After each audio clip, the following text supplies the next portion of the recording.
Untuk saudaraku semua, jangan lupa video saya ini di like, komen, subscribe, dan share untuk kawan-kawan. Dan semuanya atas bantuannya kami sampaikan terima kasih. Wassalamualaikum warahmatullahi wabarakatuh.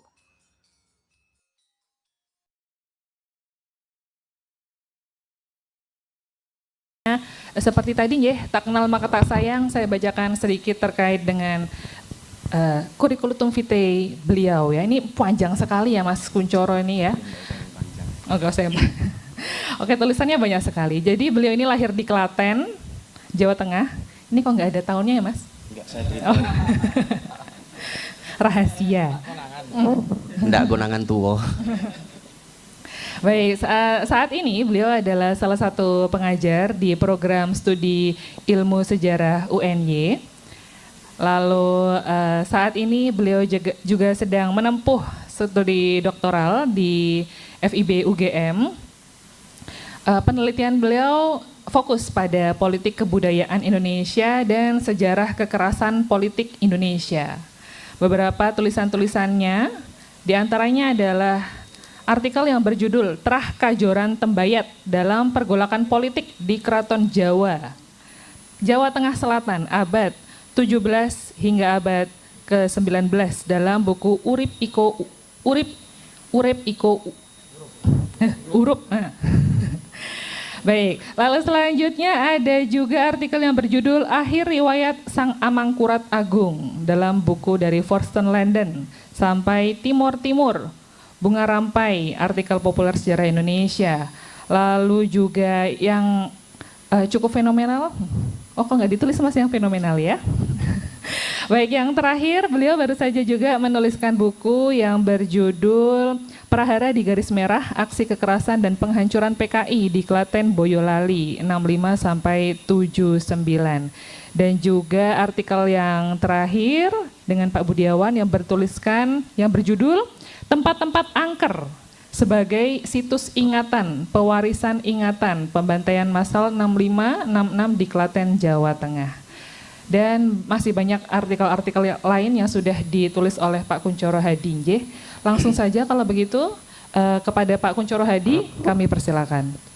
Ya Mas Dina, mungkin ini saya kayak akhirnya menggarami lautan aja. Jadi apa yang sudah disampaikan oleh Pak Lili dan Mas Yasir tadi udah, ya saya ulangi lagi akhirnya gitu ya.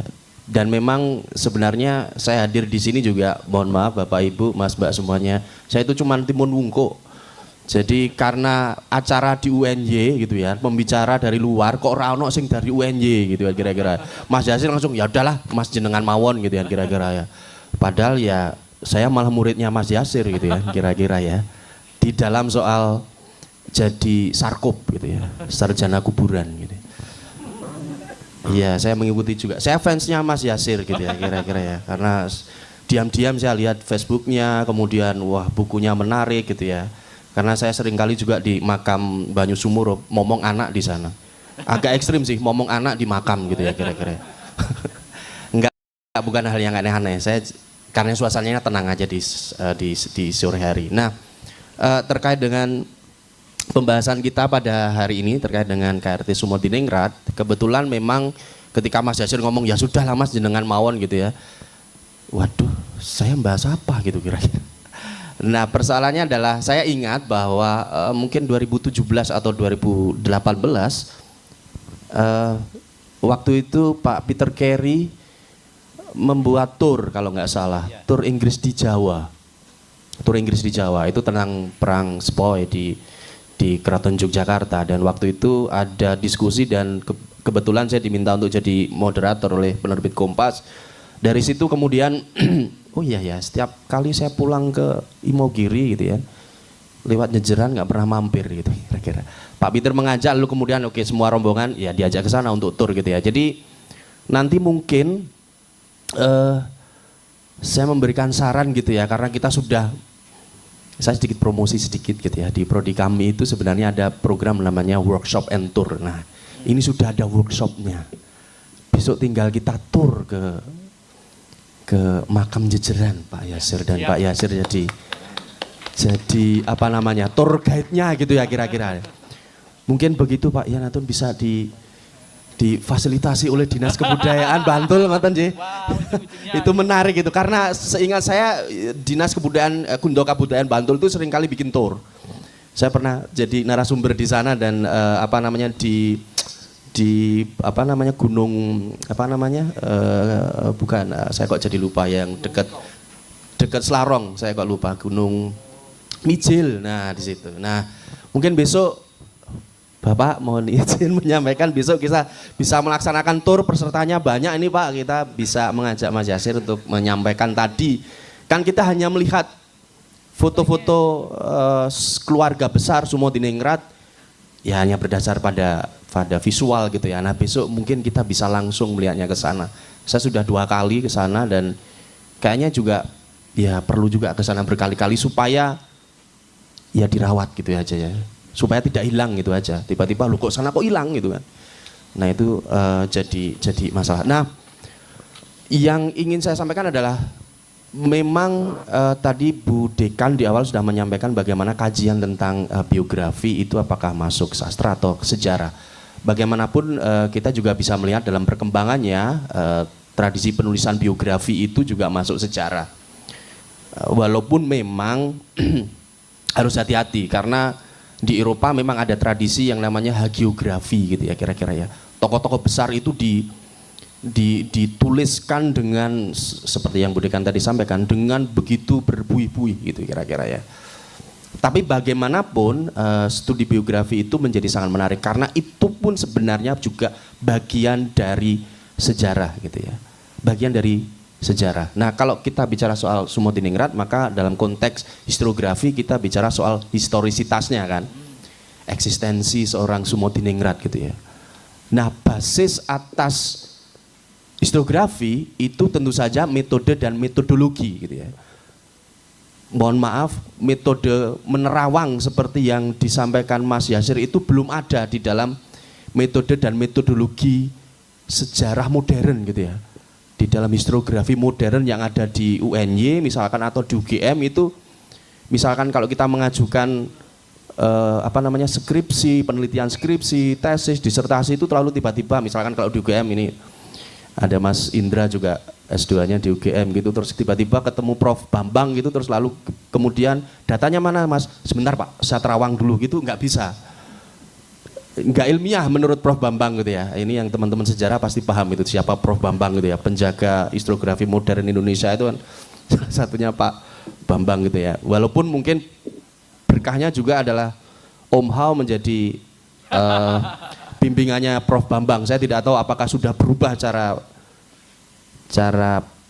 metode dan metodologinya gitu ya kira-kira. Atau malah justru Pak Bambang yang terbuai gitu ya kira-kira. Pak, mari kita lihat pembuatan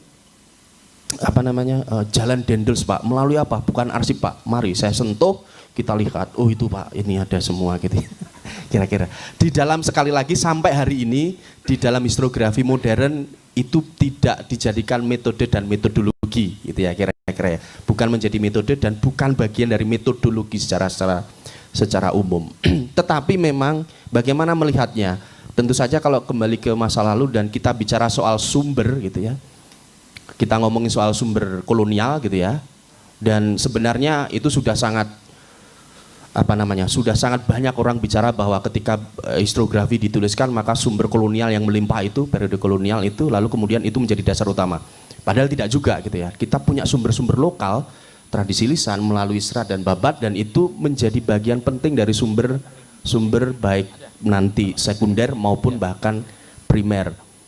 Dulu di dalam historiografi modern serat babat itu ditolak karena dianggap itu mitos gitu ya kira-kira. Itu hanya sekedar dongeng dan segala macam.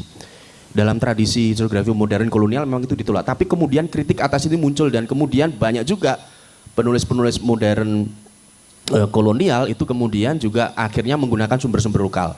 Ya tentu saja kalau kita bicara, walaupun perlu kita kritisi, Mas Yasir juga sudah mengkritisi, tradisi memulai dengan menggunakan tradisi penulisan modern ya, menggunakan tradisi lisan itu sudah dimulai misalkan oleh H.J. de Graaf misalkan gitu ya, menulis tentang buku Babon yang tentang Mataram itu ya, yang menjadi klasik dan dicetak berkali-kali dan kita baca tanpa mengkritisinya gitu. gitu ya. Tapi itu menjadi bagian penting bagaimana kemudian sumber lokal itu digunakan. Nah, kalau kita bicara soal Sumodiningrat, tentu saja Serat Babat seperti yang disampaikan Pak Lili dan juga Mas Yasir sudah banyak menampilkan itu. Tadi saya hanya mengulangi ya, mohon maaf Bapak Ibu karena kita nggak koordinasi itu kira-kira. Yang penting ya udah saya ngomong gitu ya, kira-kira saya menyampaikan sesuatu. Oke, Mas, lanjut Mas. Tadi yang disampaikan di awal tentang Serat Rojoputro itu kan memang selalu akan ya ini tradisi di internal, sebenarnya juga semua keluarga pasti akan menulis sebenarnya ya. Kan pasti semua keluarga itu sebenarnya gitu ya, walaupun mungkin dilisankan atau bahkan kemudian dituliskan, pasti akan mengingat-ingat ini siapa sih keluarganya gitu ya, anak istrinya dan segala macam, suaminya siapa, istrinya siapa dan segala macam. Di keraton jelas punya tradisi itu. Ini yang saya pakai memang yang 1977 itu kan era ketika HB9. Jadi kan setiap Sultan HB berganti pasti akan Serat Rojoputro itu pasti akan dituliskan gitu ya kira-kira ya. Dan itu tidak kemudian part-part sendiri tidak, tapi menyeluruh gitu ya kira-kira ya. Dari HB ke misalkan katakanlah 4 sampai ke 9 ya HB-HB sebelumnya keluarganya dituliskan semua gitu ya kira-kira ya. Ya pasti meneruskan itu. Ini dulu kebetulan saya riset di keraton bersama Mas Indra Vibiona ini. Kami menulis ulang HB 1 sampai HB 10 ya Mas Indra ya. Diminta oleh Gusti Bendoro kalau nggak salah.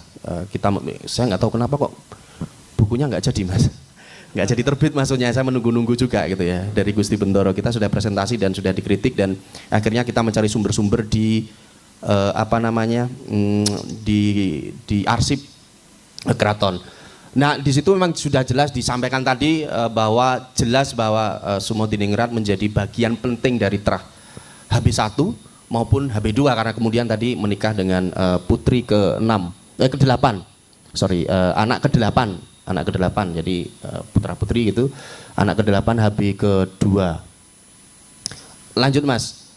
Nah yang terpenting adalah tadi yang sudah disampaikan oleh Mas Yasir, sebenarnya salah satu serat yang kemudian juga membahas Sumodiningrat adalah terutama terkait dengan perang Sepehi ya, Serat Babat Panular gitu ya. Panular itu kemudian hampir sama dengan sebenarnya Serat Babat Nyengreng. Ini saya dapat langsung dari Pak Peter soalnya. Walaupun ada di dalam bukunya sebenarnya di Inggris di Jawa itu kan ada CD.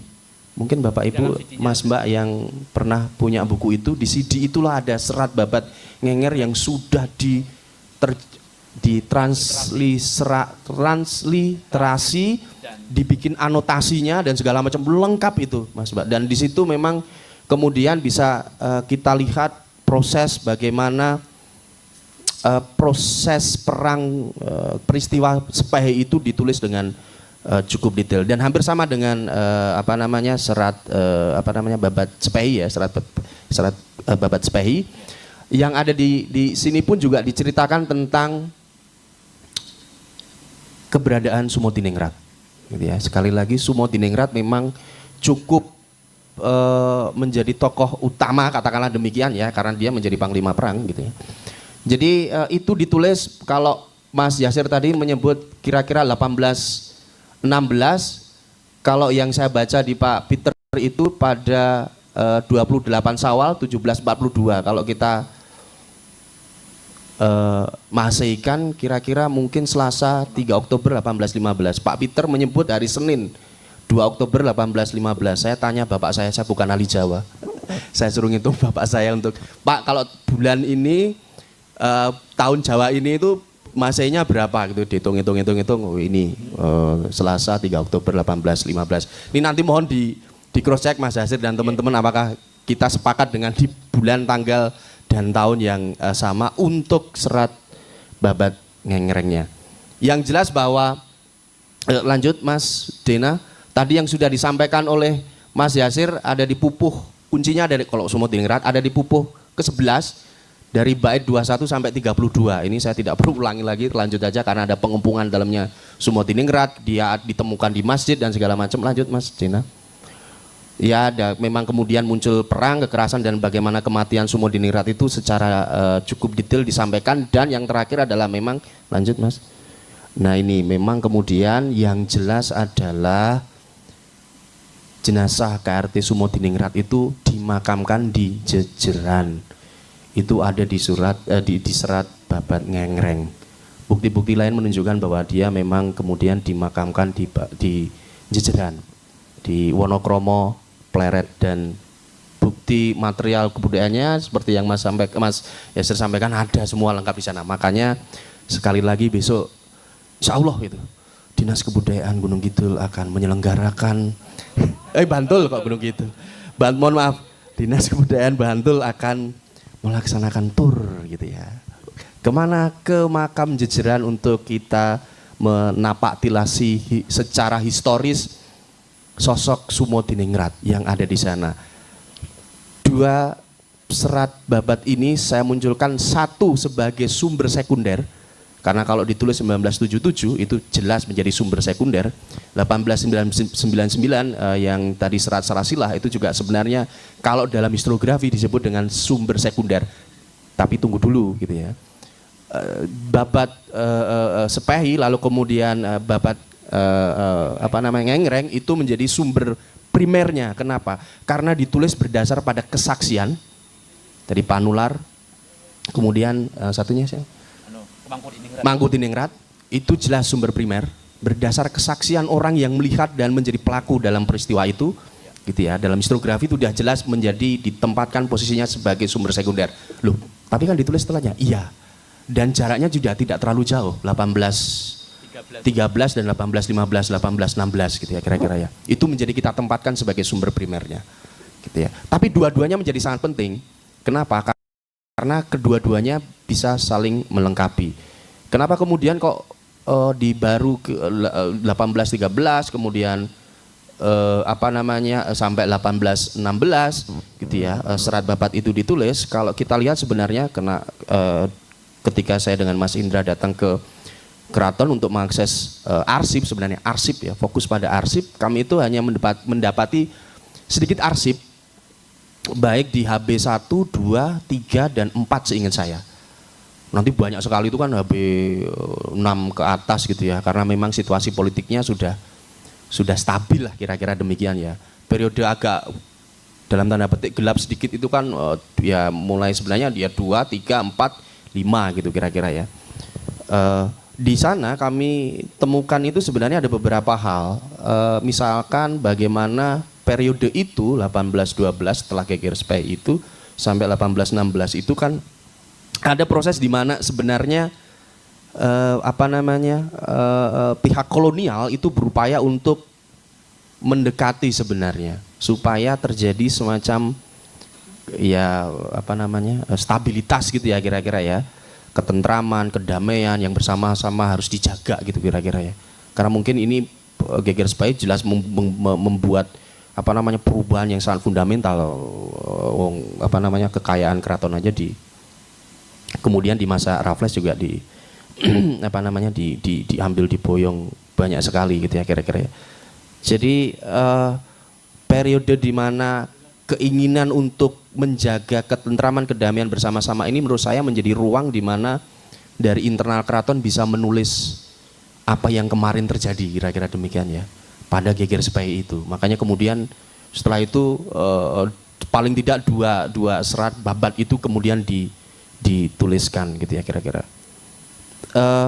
Itu yang mungkin bisa saya sampaikan. Sekali lagi saya hanya timun wungkuk tadi, saya hanya nambah-nambah saja sedikit gitu. Tapi yang jelas bahwa kembali lagi bahwa secara historisitas kita sudah bisa melihat bagaimana eksistensi Sumodiningrat, dan dalam konteks historiografi kita bisa memahami dengan cara metode dan metodologi penelitian gitu ya, menggunakan sumber-sumber gitu ya, sumber-sumber lokal dan segala macam, bagaimana itu menempatkan dalam konteks sumber primer dan kemudian sekunder.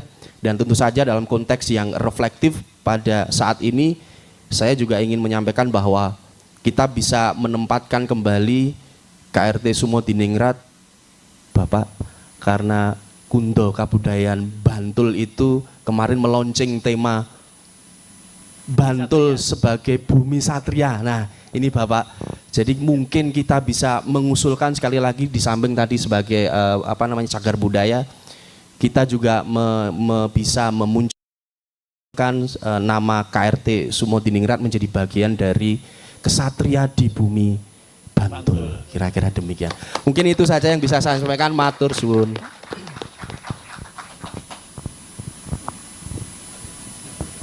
Baik, terima kasih atas materi yang sangat historis dan juga jelas dari Pak Kunchoro Hadi terkait dengan tadi Pak Kunchoro Hadi juga mempromosikan ya salah satu kegiatan dari prodi kami Bapak Ibu, yaitu kami mengadakan workshop and tour. Nah ini karena alhamdulillah juga ada Bapak Yanatun, nah semoga setelah ini bisa direalisasikan ya Pak ya.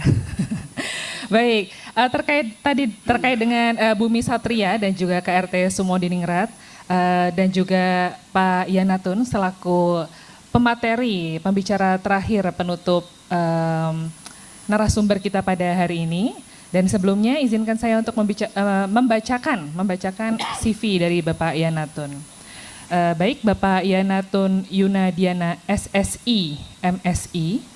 Beliau menamatkan S1-nya di jurusan Biologi Universitas Gadjah Mada pada tahun 1997, lalu melanjutkan studi S2 di jurusan Ilmu Lingkungan Universitas Pajajaran pada tahun 2006, dan riwayat karir beliau pernah menjadi seorang Kepala Bidang Penempatan TK, Perluasan Kerja dan Transmigrasi Disnaker Trans Kabupaten Bantul, lalu menjadi Sekretaris Dinas KUK MPP Kabupaten Bantul, Kepala Bagian Pengadaan Barang Jasa Kabupaten Bantul, dan saat ini beliau menjabat sebagai Kepala Dinas Kebudayaan Kundo Kabudayan Kabupaten Bantul.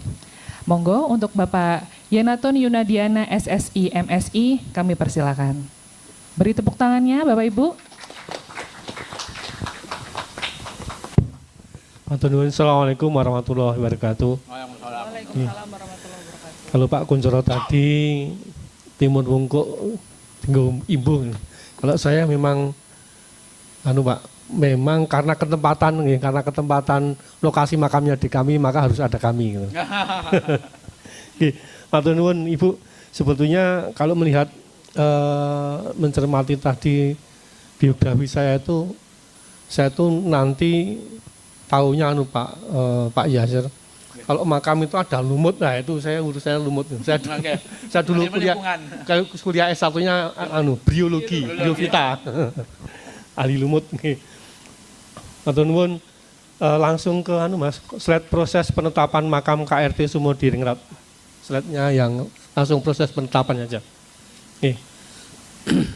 Karena yang mungkin ditunggu-tunggu oleh Bapak Ibu semua, dan ini adalah proses penetapan makam KRT Sumodiningrat sebagai cagar budaya. Ini nyuwun ngapunten Bapak Ibu, di Bantul itu memang kita punya potensi objek diduga cagar budaya, objek ODCB, sanes ODGijing, ODCB, objek diduga cagar budaya banyak sekali. Saat ini yang terdata di kami itu 272. Tahun ini insya Allah kami bisa menetapkan, membuat SK, menetapkan sebagai cagar budaya sebanyak 235. Target kami tahun ini. Saat ini baru dicapai 213. Yang dalam proses, kita proses sampai akhir tahun insya Allah sampai ke angka 235. Bapak Ibu yang kami hormati, bagaimana proses penetapan makam KRT Sumodiningrat sebagai cagar budaya. Yang pertama adalah kita menerima laporan dari pihak atau keluarga telah, kemudian selanjutnya laporan itu kita lakukan kajian, termasuk survei lokasi. Tadi sudah disampaikan Pak Yasir Arafat, tim kami, tim ahli cagar budaya, mereka hadir juga Pak Wahyu Wartini, berdua nggih. Ini tim ahli cagar budaya Kabupaten Bantul. Tim kami ini ada berbagai ahli, Bapak, mulai dari ahli arkeologi, ahli arsitektur, ahli sejarah. Nah, tim ini melakukan survei, kemudian termasuk di antara adalah wawancara terhadap narasumber, studi literatur, kemudian melakukan telaah dari berbagai aspek disiplin ilmu tadi. Dan ini selain kunjungan ke lokasi, dua kali kunjungan ke lokasi, kemudian rapatnya tidak hanya sekali, beberapa kali rapat. Dan kita tiap hari Rabu itu mesti kita lakukan rapat tim TACB. Setiap hari Rabu, seminggu sekali. Karena banyaknya ODCB yang masuk ke kami yang perlu kita lakukan pembahasan. Kemudian setelah hasil kajian tadi kemudian kita masukkan dalam bentuk rekomendasi untuk dijadikan SK Bupati, masukkan ke bagian hukum kabupaten, proses di bagian hukum, kemudian masuk ke kajian di bagian hukum, kemudian ditandatangani oleh Pak Bupati. Walaupun kadang nyuwun ngapunten dari kami yang kami usulkan ke bagian hukum untuk minta tanda tangan Bupati itu tidak semua diluluskan karena ada pertimbangan tertentu. Wah, ini bangunan cagar budaya ini kemungkinan tidak bisa lolos karena ada pertimbangan tertentu. Nah, ini berdasarkan pasal 5 Undang-Undang 11 tahun 2010 tentang cagar budaya, makam KRT Suryo Sumo Diningrat dapat disukan sebagai cagar budaya karena memenuhi kriteria yang pertama, sudah usianya lebih dari 50 tahun. Kemudian yang kedua, mewakili masa gaya yang paling singkat berusia 50 tahun, dan dari sisi bentuk makam terbuat dari batu satu objeknya, bentuk makam yang tersusun dari batu putih selo petak dengan disusun dari beberapa lapis. Ini nanti ahli arsitekturnya. Memiliki arti khusus bagi sejarah. Ini yang penting tadi sudah disampaikan Pak Lili, Pak Yasarwat, Pak Konsol Hadiri tadi, memang ini punya arti khusus, yaitu sebagai panglima perang, kemudian berjasa dalam perlawanan terhadap penjajah. Dan kami seperti tadi sempat disinggung, ini tanggal 20 Juli kemarin Pak Bupati sudah mendeklarasikan bahwa Bantul bumi satria. Dengan kenapa Bantul bumi satria? Karena DNA nyuwun ngapunten kami mengatakan orang Bantul. DNA Bantul itu banyak sekali dari berdasarkan sejarah itu adalah mempunyai DNA satria. Kalau yang disampaikan oleh Pak Bupati itu mulai dari dan hasil kajian dari Dewan Kebudayaan Kabupaten Bantul itu baru mulai dari Sultan Agung. Tetapi setelah kami mencermati sejarah lagi, tidak hanya Sultan Agung sebetulnya. Setelah kami melihat makam Kiai Jejer, ternyata itu bisa dimulai dari Kiai Jejer. Karena Kiai Jejer adalah guru dari Sultan Agung. Itu dari situ. Tidak hanya dimulai dari Sultan Agung, tapi dari Kiai Jejer. Dan ini ternyata seperti disampaikan oleh pakar-pakar terdahulu tadi, ini ternyata kok saya melihatnya memang pusatnya ini ada di Jejeran sebetulnya, di DNA Satria. Ada di makam-makam Jejeran tadi dengan kisah perjuangan yang sangat runtut dan jelas dan bisa kita runut sejarahnya. Kemudian memiliki nilai budaya bagi penguatan kepribadian bangsa yang mencerminkan jati diri, kedaerahan dan komunitas tertentu di wilayah. Sudah kita sampaikan tadi, Bantul bumi satria. Kemudian kemudian pasal 8 memenuhi kriteria struktur cagar budaya yang berunsur tunggal, yaitu dari selo petak, berdiri bebas karena hanya sebagian dari makam menyatu dengan formasi alam, artinya bukan formasi alam tapi formasi buatan manusia. Kemudian yang pasal 44 ini sebagai cagar budaya diutamakan untuk dilestarikan di wilayah Bantul karena seperti yang disampaikan di depan tadi, sama dengan yang pasal di atas tadi, ini adalah kisah perjuangan, merupakan nilai berjuang dari KRT Sumo Diningrat. Sama diulangi juga memiliki gaya khas dari selo petak, kemudian jenisnya. Jenis makam yang terbuat dari batu putih ini disusun berlapis dan diberi tulisan dengan bahasa Arab Pegon tadi. Dan ini jenisnya sangat sedikit.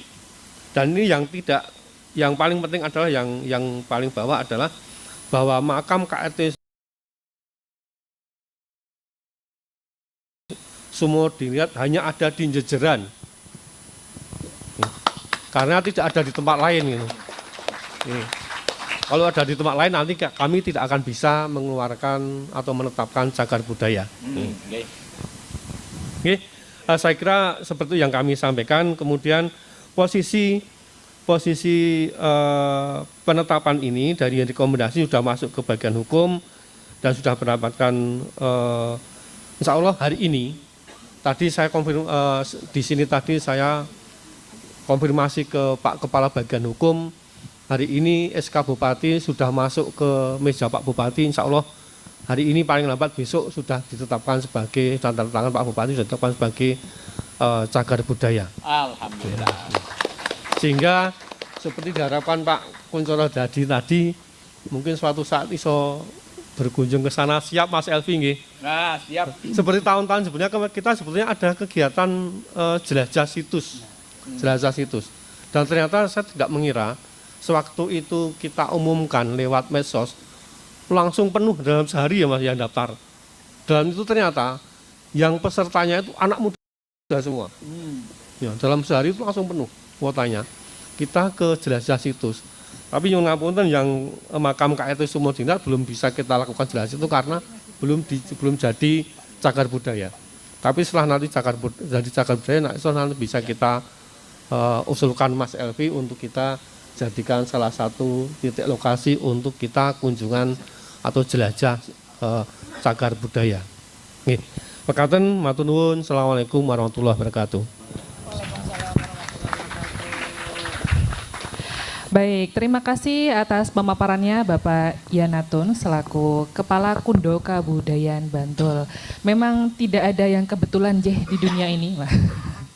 Ternyata ketika kita mengadakan acara ini, Seminar Nasional KRT Sumodingrat, bertepatan juga ternyata insya Allah besok ya Pak Jeh, ditetapkan makamnya sebagai cagar budaya. Baik, dan juga terkait dengan Bumi Satria tadi, Bantul sebagai Bumi Satria, cikal bakal atau banyak panglima-panglima yang berasal terutama dari jejeran Bapak Ibu. Baik, seperti yang selanjutnya sudah kita tunggu-tunggu kita akan memasuki sesi diskusi. Sepertinya ini Bapak Ibu semua sudah menyimpan banyak sekali pertanyaan kepada narasumber-narasumber luar biasa kita. Saya buka satu termin terlebih dahulu, mungkin langsung saja yang sebentar. Mungkin nanti langsung dijawab ngoten atau ditampung dulu? Oh, ditampung dulu. Baik. Untuk 3 penanya. Baik. Bapak Ibu silakan untuk angkat tangan bagi yang ingin bertanya. Wah, luar biasa. Banyak sekali. Oke, mungkin yang pertama Mbak Alia tolong bantu kasih mic ya. Oke, ini Mas yang pakai baju batik baju hitam di depan, lalu ada Pak Indra dan itu sebentar, saya mau cari yang ibu-ibu mungkin Mungkin ada ibu-ibu atau mbak-mbak yang mau bertanya? Oh ada, oke Mbak Gavriel. Baik, silakan Mas, perkenalan dan asal dari mana? Baik, terima kasih atas waktunya Ibu Moderator yang terhormat, para narasumber dan para tokoh yang hadir. Saya Imam dari Fakultas Hukum UGM. Mungkin secara historis amat sangat jelas bukti-bukti begitu kuat. Tetapi lalu ke depan apa yang akan kita lakukan ini, apakah kemudian bisa diintegrasikan antara, kalau tadi diskusi Mas Kuncoro ngendiko bahwa apakah sejarah, apakah sastra, saya ingin membawa diskursus ini sebetulnya, apakah kemudian bisa bukti-bukti sejarah yang dikulik oleh bapak-bapak sekalian ini dibawa ke arah hukum sebagai pembuktian hukum. Sudah banyak ketika ada gugatan-gugatan larinya ke pengadilan. Nah, apakah juga pengadilan akan sebegitu percaya dengan tafsir-tafsir mimpi tadi?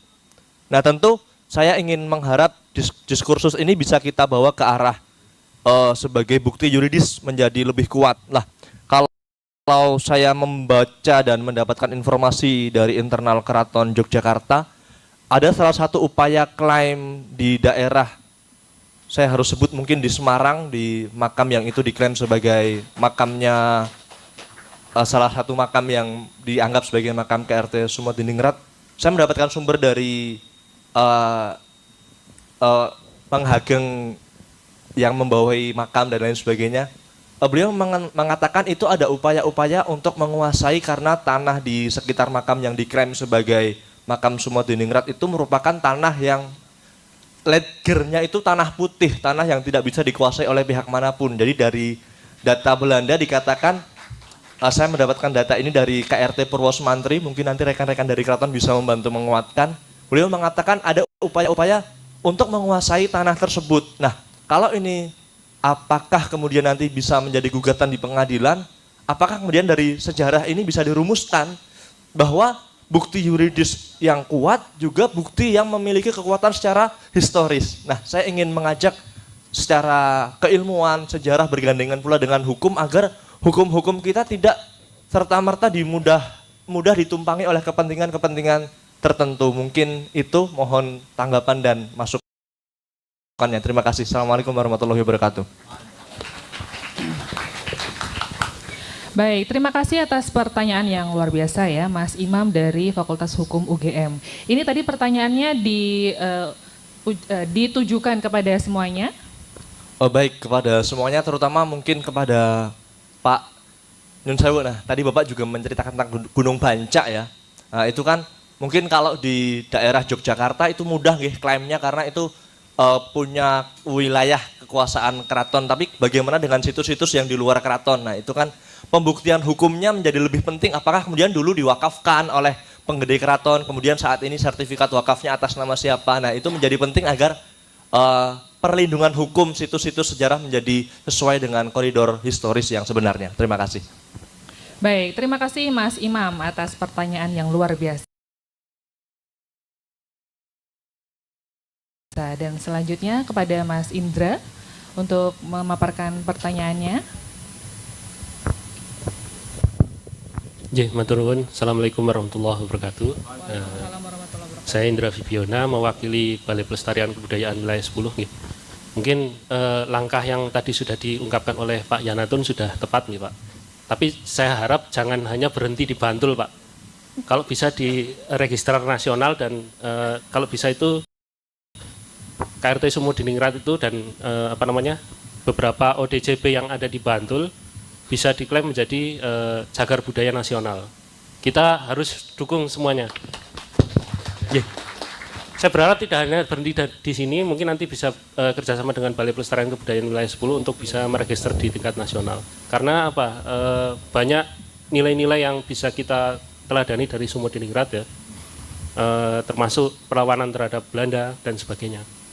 Ya, sangat menarik. Tadi juga sudah dijelaskan ya bahwa Sumodiningrat adalah dulunya itu warga Bantul, memang warga Magelang ya, karena orang tuanya ada di Magelang. Memang sejak kecil, sejak dewasa ya, beliau itu diberikan kepercayaan oleh Sultan untuk memberantas berandal yang ada di Magelang, dan itu ada di majalah Taiskrip ya, mungkin nanti bisa dibaca juga sumbernya untuk bisa melengkapi siapa sih Sumodiningrat, bagaimana kiprahnya dari dia mulai dewasa bergabung dengan Kesultanan Yogyakarta, kemudian hingga beliau wafat seperti itu.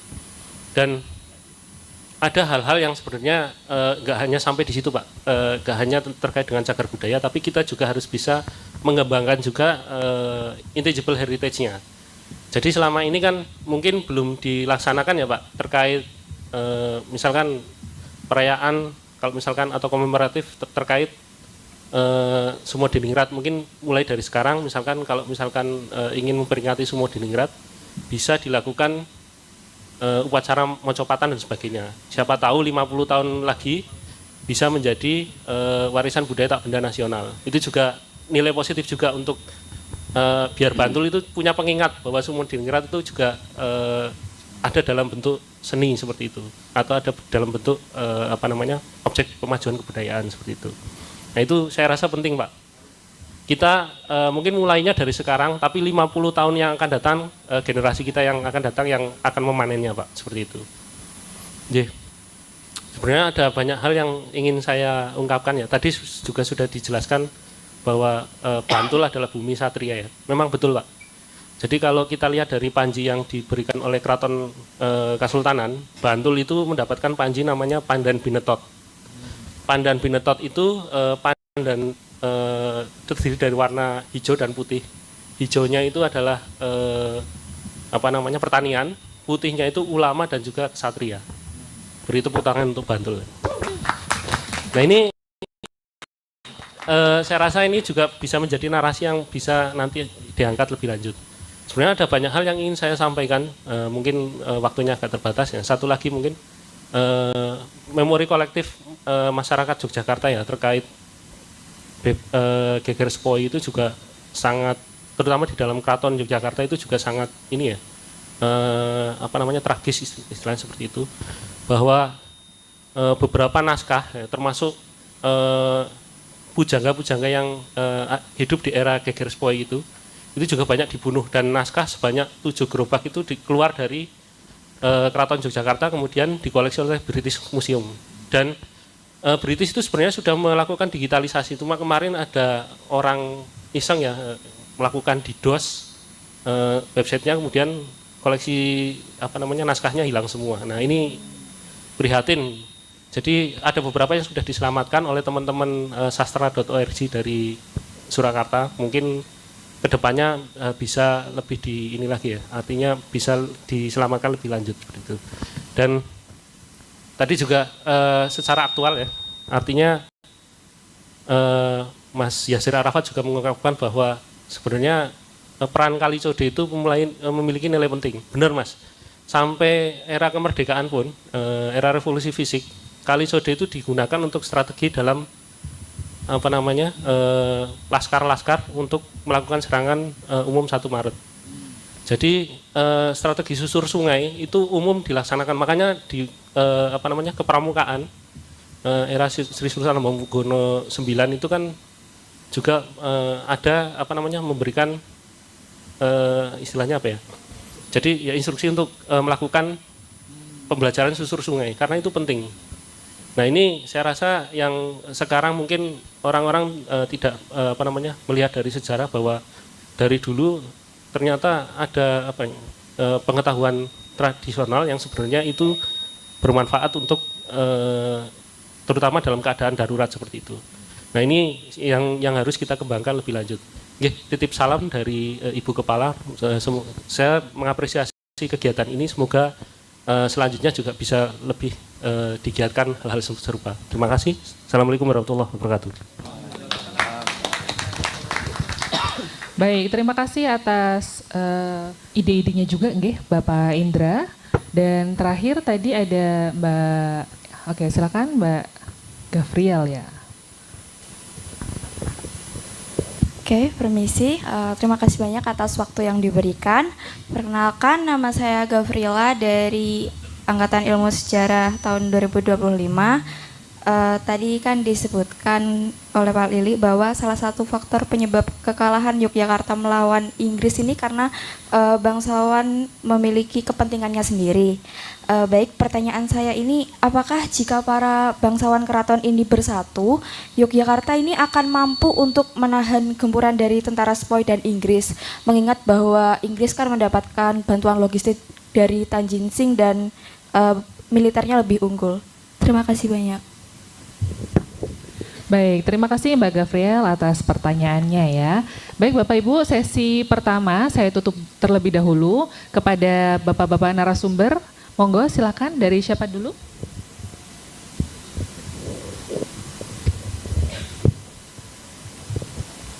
Baik Bapak Ibu, tadi dari Mas Imam ya, tentang hukum. Sebetulnya ini bukan ranah saya, karena saya seorang sejarawan. Tapi kemarin saya bilang sama Mas Yasir, Mas, ini harus ada tidak lanjut. Apa itu? Sebuah buku gitu ya. Nah, nanti Kadinas Nun Sewu bisa memberikan fasilitator untuk pembuatan buku.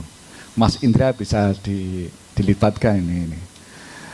Dari situlah langkah awal agar klaim-klaim itu sedikit bisa kita redam gitu ya. Karena selama ini belum ada buku utuh, bahkan Pak Peter Carey juga belum membuat buku itu. Nah, kalau misalnya ada inisiasi membuat buku, alangkah luar biasanya, nanti pasti akan diikuti oleh sejarawan lain tentang buku mengenai Sumodiningrat gitu ya. Dan memang Mas Imam, jadi orang dulu itu kalau memakamkan tokoh itu di tempat lungguhnya atau bengkoknya. Tan Jing Sing itu dimakamkan di Regocolo. Mungkin Bapak Ibu pernah ke sana. Regocolo itu dekat dengan Madukismo. Ya, Madukismo. Itu ada bukit gitu ya. Karena memang Tan Jing Sing minta sama HP3 ditawari gitu.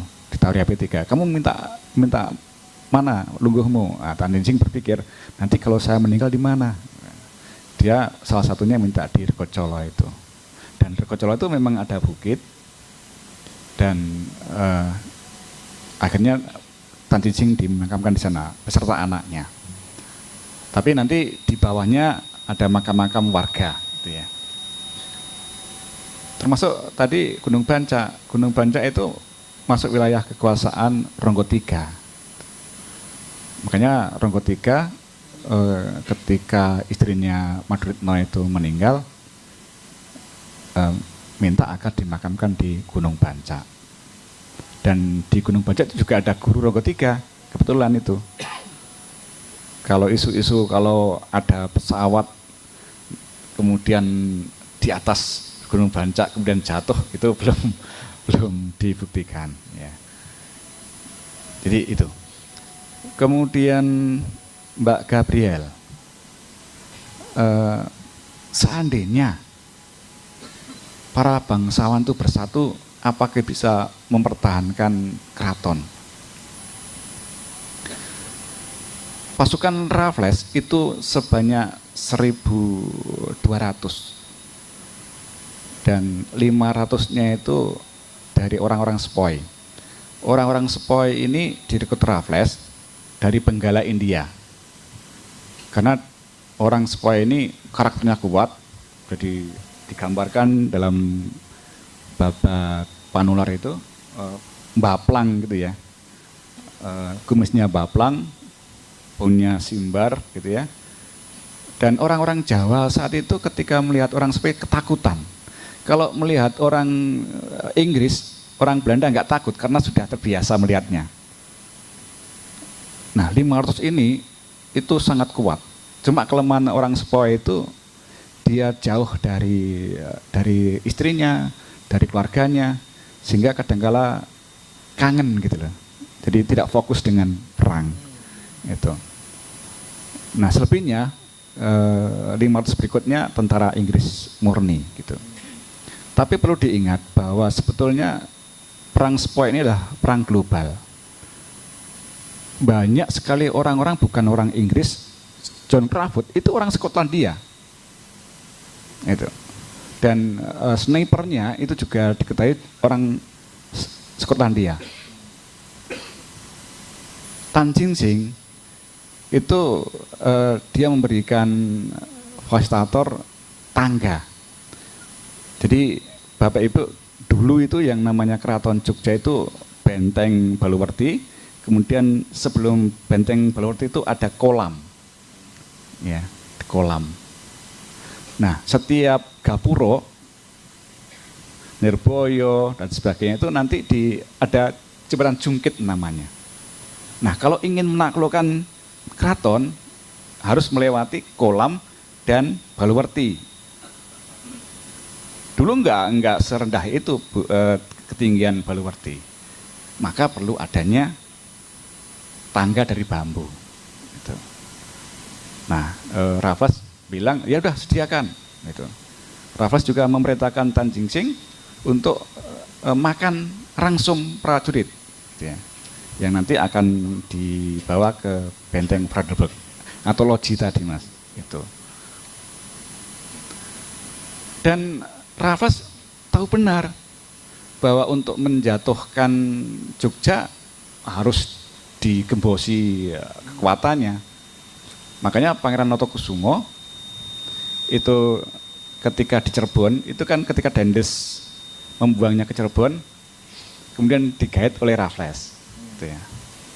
Digait oleh Raffles, karena Notokusumo kan sebenarnya ingin jadi raja. Nah, harapannya Notokusumo yang sekarang Pakualam itu dengan memihak Raffles itu nanti bisa dinobatkan sebagai raja. Makanya satu hari sebelum hari H, hari Kamis, hari H-nya kan Jumat sore, gitu ya. Ultimatum kan Jumat sore. Itu Notokusumo beserta istrinya, Notodiningrat anaknya, dan kemudian pengikutnya 100 orang itu masuk ke benteng Brandenburg. Nah, ketika melihat Notokusumo dan keluarganya itu masuk benteng, ada laporan itu, Sultan Sepuh marah.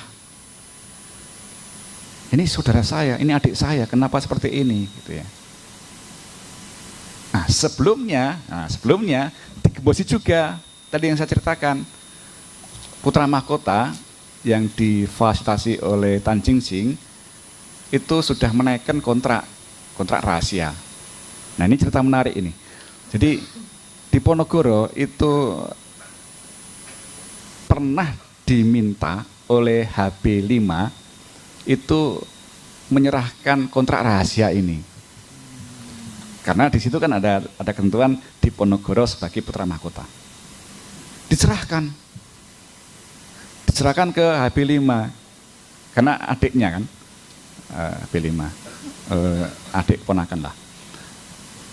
Nah, ketika HB5 itu meninggal, dia minta lagi itu surat rahasia tadi, kontrak rahasia.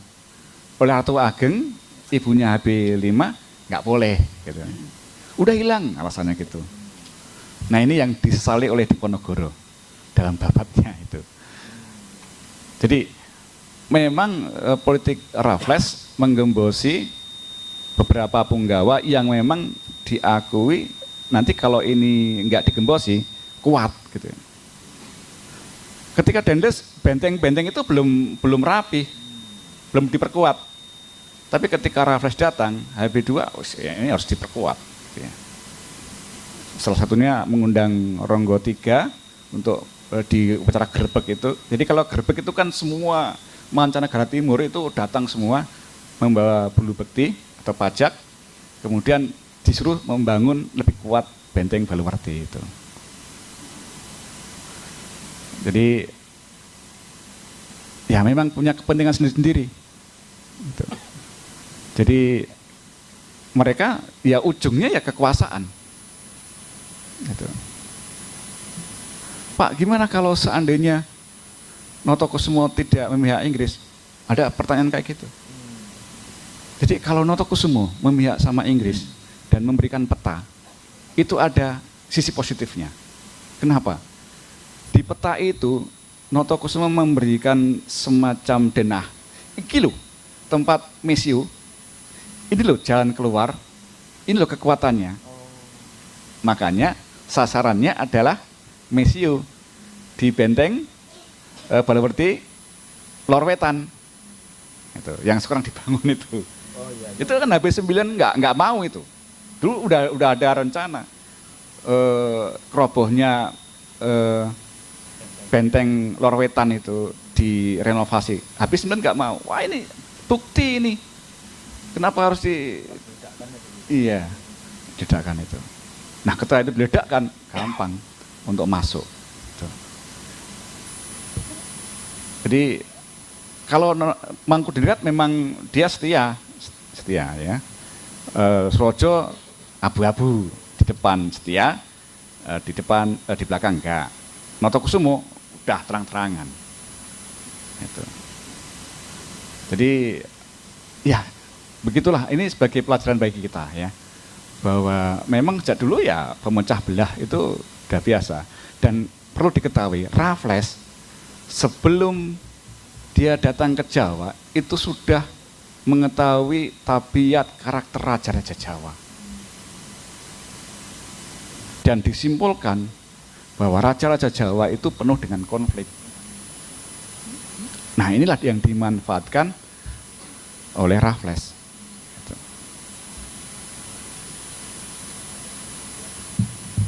Kesimpulannya, gimana kalau tetap bersatu? Apakah bisa bertahan? Enggak juga. Kenapa? Kekuatan Raffles yang hanya 1.200 itu luar biasa. Jadi di benteng Baluwerti, kalau panjenengan ke benteng, itu kan ada lowangan-lowangan. Itu tempat untuk meriam. Jadi tahun 1812, Bapak Ibu jangan membayangkan ada itu BNI, ada itu kantor pos, belum ada. Jadi langsung berhadapan-hadapan. Ini pun akal-akalnya Harting. Jadi ketika Habis-1 itu mendirikan Keraton Jogja, Harting bilang, untuk menjaga keamanan, saya akan mendirikan benteng. Habis-1 tanya, loh kenapa? Karena untuk mengawasi musuh-musuhmu. Karena musuhnya Habis-1 saat itu siapa? Mas Said. Nah, sebelum benteng berdiri, memang pernah Mas Said itu membakar sisi selatan keraton itu yang baru dibangun, dibakar hampir ludes. Nah, ini yang membuat Habis-1, waduh ini Mas Said kuat banget ini. Maka ketika Harting itu usul mendirikan benteng Fradeberg itu dituruti. Putra Mahkota nggak terima, Habis-2 nggak terima. Wah, ini kalau di depan ada benteng ini mengancam. Makanya kalau Bapak Ibu persani, pembangunan benteng itu sampai sekitar 40 tahun baru jadi. Karena dipersulit Putra Mahkota. Iya, itu. Yang kemudian Habis-2 itu ya.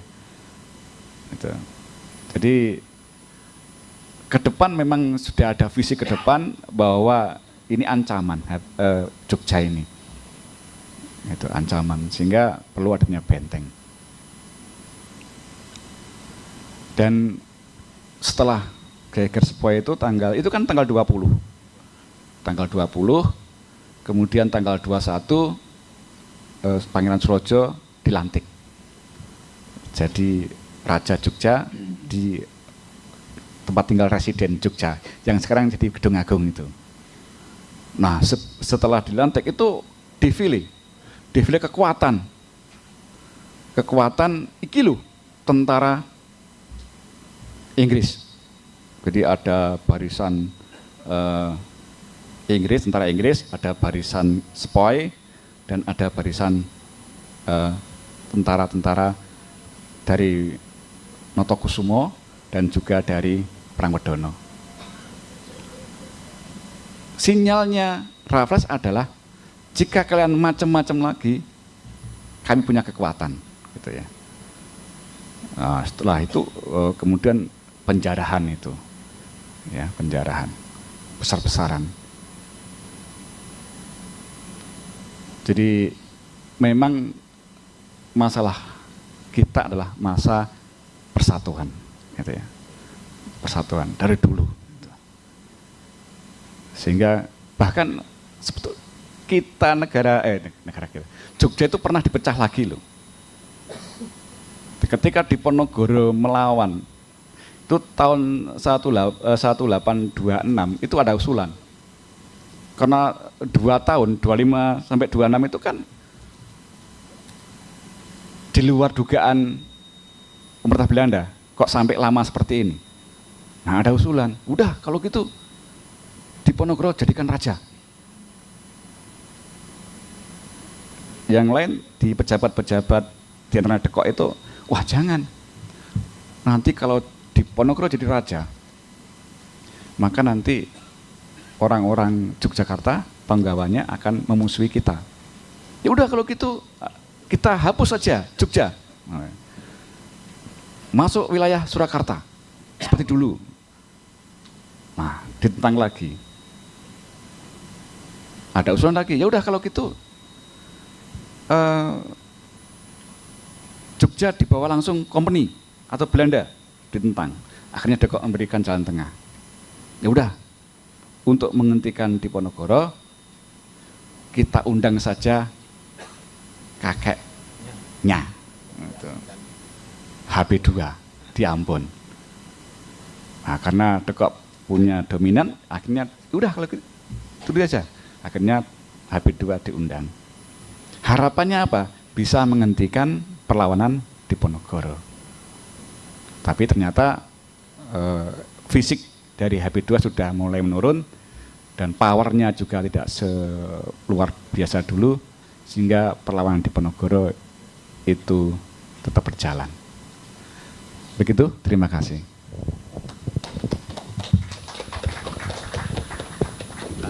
Pak Yanantun yang dari Pak Indra dari perlindungan hukum tadi itu. Matur nuwun. Ini penetapan cagar budaya melalui SK Bupati menika adalah salah satu upaya untuk perlindungan dan pemberian landasan hukum. Karena memang ini sudah SK Bupati ini, walaupun SK Bupati tapi ini cukup kuat. Karena untuk mencabut SK Bupati tentang cagar budaya ini yang bisa mencabut adalah Menteri. Nah, ini punya kekuatan yang cukup untuk yang SK Bupati tentang cagar budaya ini. Kemudian matur nuwun Pak Indra, tadi ada beberapa saran yang apa namanya yang bisa kita lakukan nanti, seperti tadi kalau bicaranya kalau nanti bisa ada suatu kegiatan atau upacara atau apa. Ini tadi saya bianan dengan Pak Kiai Jawis. Oh nggih. Nih, Pak Kiai Jawis nggih. Jawis mungkin nanti bisa kita buat acara seperti apa ya nanti itu dalam rangka untuk memperingati KRT Sumur Dinirat ini. Nggih. Kemudian untuk pendataan Bapak, pendataan nanti ini akan terima kasih masukannya, nanti akan kita koordinasikan lewat Reknasnya Bapak, lewat Reknas. Dan ini selama ini kami juga di tim TAJP juga sudah didampingi teman-teman dari BPK 10 dan juga ada teman kami yang sudah di admin untuk pendataan untuk Reknas ini. Matur nuwun Bapak, nanti kita tindak lanjuti. Matur nuwun. Saya terakhirnya.